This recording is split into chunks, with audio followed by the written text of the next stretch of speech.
Very simple. There's fee income, which is like money they make from fees, like when you do transactions, all those commissions on transactions that they charge you, or you want to print an account statement. There's a service charge, there's a fee. So all those services that the bank provides, there's a fee that they charge for it. But it comes nowhere close to how much money they make from interest income.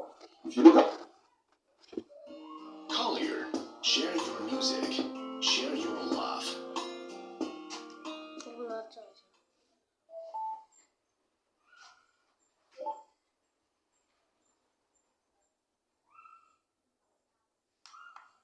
really make money by giving out loans and charging an interest on that loan. That you're not able to get bank money doesn't mean that the bank is holding on to their money. Any bank that is holding on to the money is wasting opportunity. In fact, if you leave banks alone, they will give away all their money. That is why the central bank has to ask the banks to deposit a reserve of their money. We call it a cash reserve ratio. I think cash reserve ratio or something, where the bank asks them to keep maybe 10% of their funds, 20% or 30%. Because if you leave banks, they give away all their money.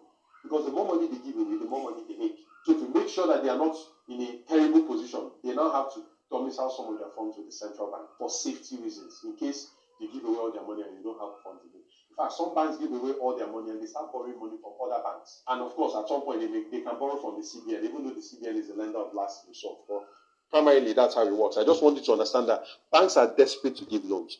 But what banks will not do is to just readily give away risky loans. You know, banks are conservative, and I've explained why. The money they're giving away is not their money. It is our money. If you have any account with any bank, that money is not just sitting in a vault somewhere. The moment you drop that money in your account, they are giving it to somebody who needs the money to build a house or buy a house, a mortgage loan, or somebody needs money to buy a car, an auto loan, or somebody who needs to build their business, a business loan, right? Your money doesn't just sit in the bank.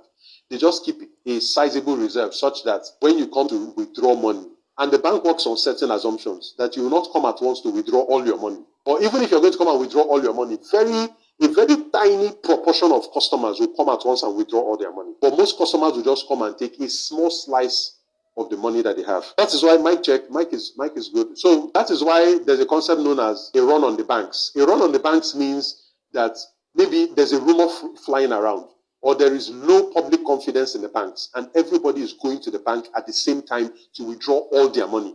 No bank can survive that. That's why it's called a run on the banks. So that's why when it happens, the regulators can come in and say, you know, they can assure people that nothing is going on, calm down, you don't need to withdraw all your funds, or that this bank is not failing, even if it fails, you're going to get all your money, or they restrict how much money you can withdraw, like the Zimbabwe case, when there was a run on the banks, right? They restrict how much money you can withdraw. That's because no bank can survive all the customers coming at the same time to ask for all of their money. Because the bank doesn't have the money. It gave out most of the money. So I need to, if you understand